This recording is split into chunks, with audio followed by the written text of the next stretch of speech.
I know this is like a very theoretical question I'm going to ask, right? But is it right for me to say that if there are two, let's say there are two straight people, a guy and a girl comes together, and assuming they're radically open-minded into understanding each other Enneagram personalities, right? Do you think if these two people come together, right, do you think like, assuming everyone in the world had that kind of self-realization. Yeah, okay, my question is why you need to keep emphasizing on straight people. Okay, no, I don't know. But then, assuming if everyone is radical, would it be right to say, right, if I walk down the street, right, and if I saw a girl, right, and assuming she was radically open-minded and she knew it, right, do you think that anyone with this kind of knowledge could get together with the kind of empathy that they have? Yes, I would say. Okay, wow. Yes, okay, you wow. can potentially date any type and work well with any type if you want to.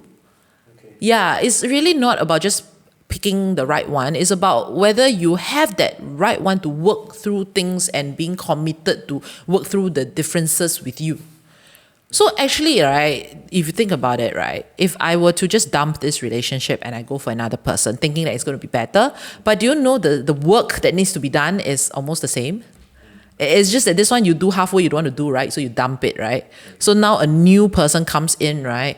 New sets of problems? Yes, and new sets of like fine-tuning and teething issues.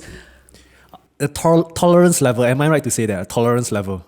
People have different tolerance level on how much they would want to give in and give precisely out. Right, but it's not always about giving in as well, right? So it's about working through a system that works for both parties, that both parties will be happy to agree on and is fair for both parties. So let's meet at a midpoint, right? And work things through. So I think with this framework, it gives a really clear, a clear perspective of where the midpoint is, where can we work towards, and then how can we find that common thing that works for both of us. Yeah, and in fact, different types have different ways.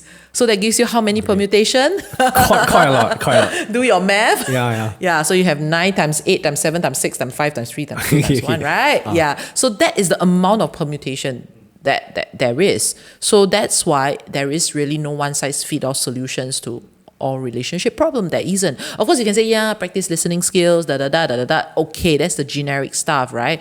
Given, some types are just poor at listening. Some types they're just always listening but not even talking. So that is also another problem. So it's all about finding that balance.